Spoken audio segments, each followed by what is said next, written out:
Hello everyone, welcome to class number 22 of the chapter Java programming. आज के class का हमारा डिस्कशन का टॉपिक है कंट्रोल स्ट्रक्चर इन जावा। सो ये जावा में कंट्रोल स्ट्रक्चर क्या है, ये कंट्रोल स्ट्रक्चर या फिर कंट्रोल स्टेटमेंट को हम जावा प्रोग्राम में क्यों यूज करते हैं, उसके बारे में आज के क्लास में हम डिस्कस करेंगे। तो चलिए शुरू करते हैं डिस्कशन और जानते हैं कंट्रोल स्ट्रक्चर इन जावा के बारे में। ओके, तो चलिए शुरू करते हैं discussion. So control structure in Java is used to control the flow of a program। तो इसके नाम से क्या पता चल रहा है, control statement.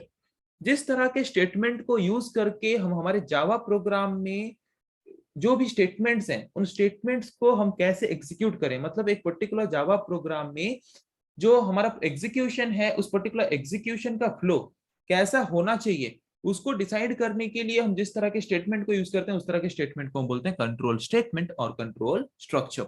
So the control structure in Java is used to control the flow of a program. एक पर्टिकुलर प्रोग्राम में किस स्टेटमेंट के बाद किस स्टेटमेंट को एग्जीक्यूट करना चाहिए, कौन सा स्टेटमेंट कितना बार एग्जीक्यूट होगा, कौन सा स्टेटमेंट एग्जीक्यूट होगा, कौन सा स्टेटमेंट एग्जीक्यूट नहीं होगा, उस टोटल ओवरऑल प्रोसेस को, ओवरऑल फ्लो को एक पर्टिकुलर प्रोग्राम का कंट्रोल करने के लिए हम जिस तरह के स्टेटमेंट को यूज करते हैं उस तरह के स्टेटमेंट को हम बोलते हैं कंट्रोल स्टेटमेंट।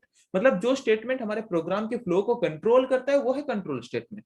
जिस तरह के स्टेटमेंट को यूज करके हम प्रोग्राम के फ्लो को कंट्रोल करते हैं वो है कंट्रोल स्टेटमेंट या फिर control structure. So a control structure or control statement determines an order in which the statements used in a program are executed। एक पर्टिकुलर प्रोग्राम में मोर देन वन स्टेटमेंट्स होते हैं। सो स्टेटमेंट्स जो भी हमने programme के अंदर यूज किया है वो किस ऑर्डर में एग्जीक्यूट होंगे उसको डिसाइड करता है कौन सा स्टेटमेंट, कंट्रोल स्टेटमेंट।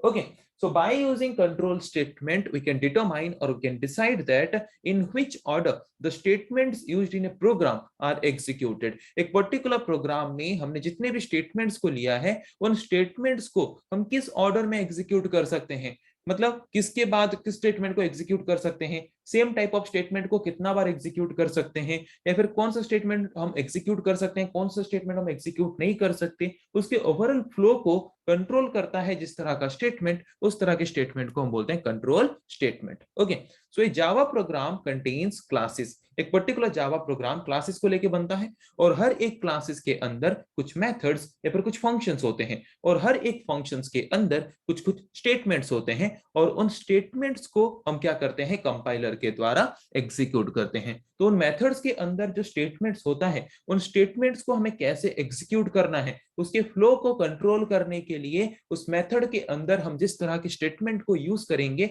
उस तरह के स्टेटमेंट को हम बोलेंगे control statement. Okay, so a control structure और control statement is used to determine that statement to be executed once, many times और not at all.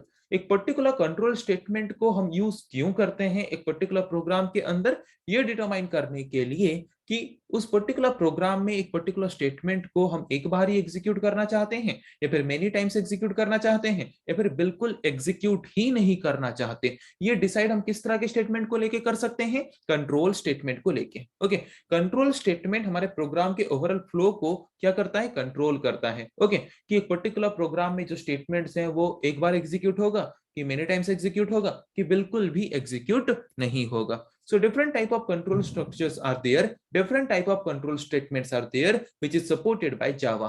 Java different type of control statements को support करता है। क्या क्या है वो different type of control statements? Decision making structure और decision making statement and looping structure और looping statement। Okay, सो यहाँ पे जितने भी तरह के कंट्रोल स्टेटमेंट्स हम जावा प्रोग्राम में यूज करते हैं हमारे प्रोग्राम के फ्लो को कंट्रोल करने के लिए, उसको दो पार्ट्स में डिवाइड किया गया है। एक पार्ट है डिसीजन मेकिंग स्टेटमेंट और एक पार्ट है लूपिंग स्टेटमेंट। सो किस तरह के स्टेटमेंट को हम डिसीजन मेकिंग स्टेटमेंट या फिर डिसीजन मेकिंग स्ट्रक्चर बोलते हैं।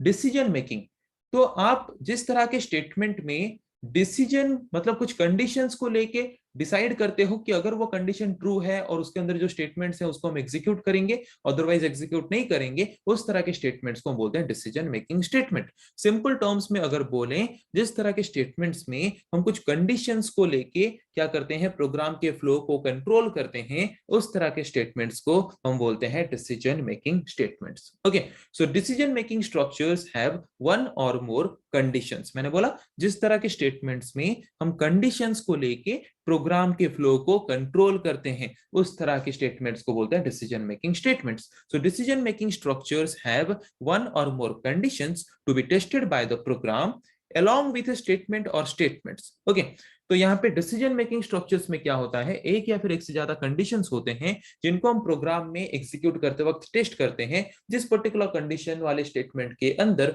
और कुछ स्टेटमेंट्स होते हैं, चाहे वो एक स्टेटमेंट हो सकता है, मोर देन वन स्टेटमेंट हो सकता है। ओके, तो यहाँ पे एक स्टेटमेंट है जिस मतलब यहाँ पे कोई भी हम क्या करते हैं, कोई भी एक स्टेटमेंट लेते हैं और जिस पर्टिकुलर स्टेटमेंट के अंदर कुछ कंडीशंस हैं और उसी स्टेटमेंट के अंदर और कुछ स्टेटमेंट्स भी अवेलेबल हैं।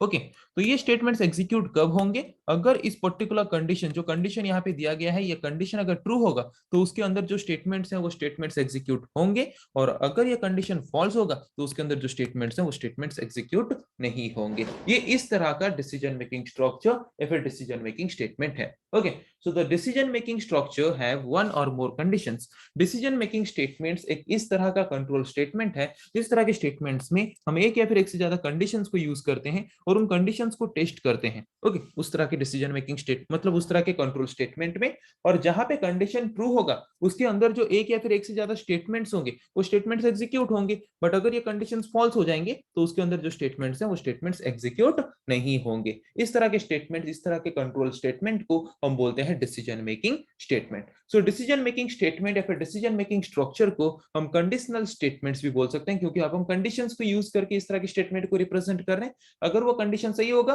तो उसके अंदर जो स्टेटमेंट्स हैं वो भी एग्जीक्यूट होंगे, अगर वो कंडीशन फॉल्स होगा उसके अंदर जो स्टेटमेंट्स हैं वो एग्जीक्यूट नहीं होंगे।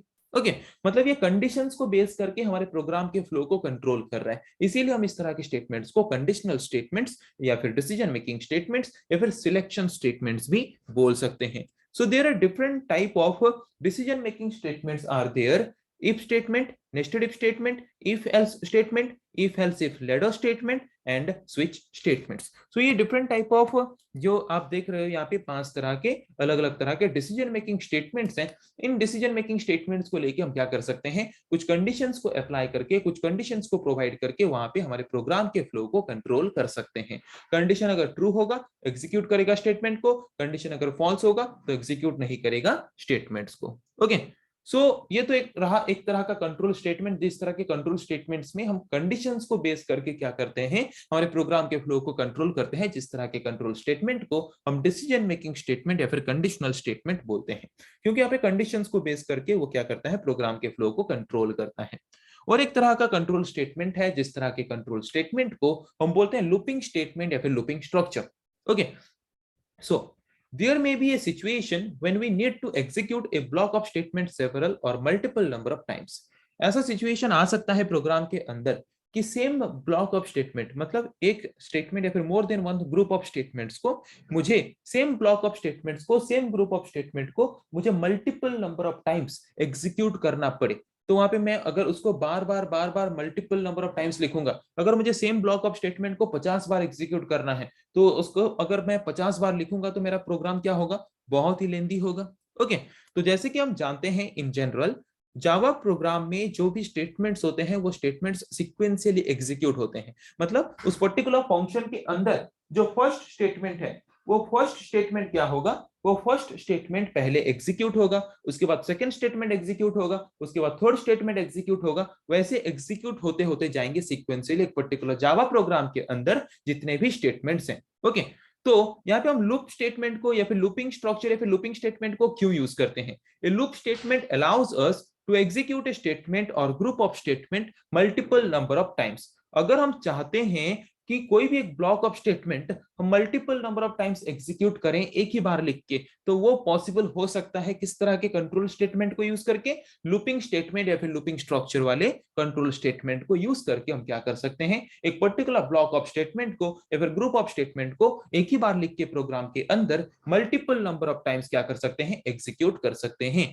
सो जावा प्रोग्रामिंग लैंग्वेज हमें प्रोवाइड करता है different type of looping statements या फिर लूपिंग स्ट्रक्चर्स। क्या क्या है वो लूपिंग स्ट्रक्चर्स या फिर looping statement, do while loop, while loop and for loop. So ये कुछ लूपिंग स्टेटमेंट्स हैं, ये कुछ ऐसे कंट्रोल स्टेटमेंट्स हैं जिस तरह के कंट्रोल स्टेटमेंट्स को यूज करके हम क्या कर सकते हैं, एक ब्लॉक ऑफ स्टेटमेंट या फिर ग्रुप ऑफ स्टेटमेंट्स को एक ही बार लिख के जितना बार चाहें उतना बार एग्जीक्यूट कर सकते हैं हमारे जावा प्रोग्राम में आउटपुट को जनरेट करने के लिए। सो आज की क्लास में हमने ये डिस्कस किया कि ये कंट्रोल स्टेटमेंट या फिर कंट्रोल स्ट्रक्चर क्या है, इसको हम जावा प्रोग्राम में क्यों यूज करते हैं, जितने भी तरह के कंट्रोल स्ट्रक्चर्स हैं उसको कितने पार्ट्स में डिवाइड किए गए हैं, डिसीजन मेकिंग कंट्रोल स्टेटमेंट हम किस तरह के कंट्रोल स्टेटमेंट को बोलते हैं, लूपिंग कंट्रोल स्टेटमेंट हम किस तरह के कंट्रोल स्टेटमेंट को बोलते हैं, उसके बारे में आज की क्लास में हमने डिस्कस किया। उसके साथ हमने ये भी देखा कि क्या क्या possible number of control statements हैं, डिसीजन मेकिंग कंट्रोल स्टेटमेंट्स हैं, क्या क्या पॉसिबल नंबर ऑफ डिसीजन मतलब लूपिंग कंट्रोल स्टेटमेंट्स हैं, उन सब के बारे में हम नेक्स्ट क्लास में वन बाय वन डिस्कस करेंगे विद एग्जांपल्स। आज की क्लास में सिर्फ हमने डिस्कस किया कि ये कंट्रोल स्ट्रक्चर या फिर कंट्रोल स्टेटमेंट जावा में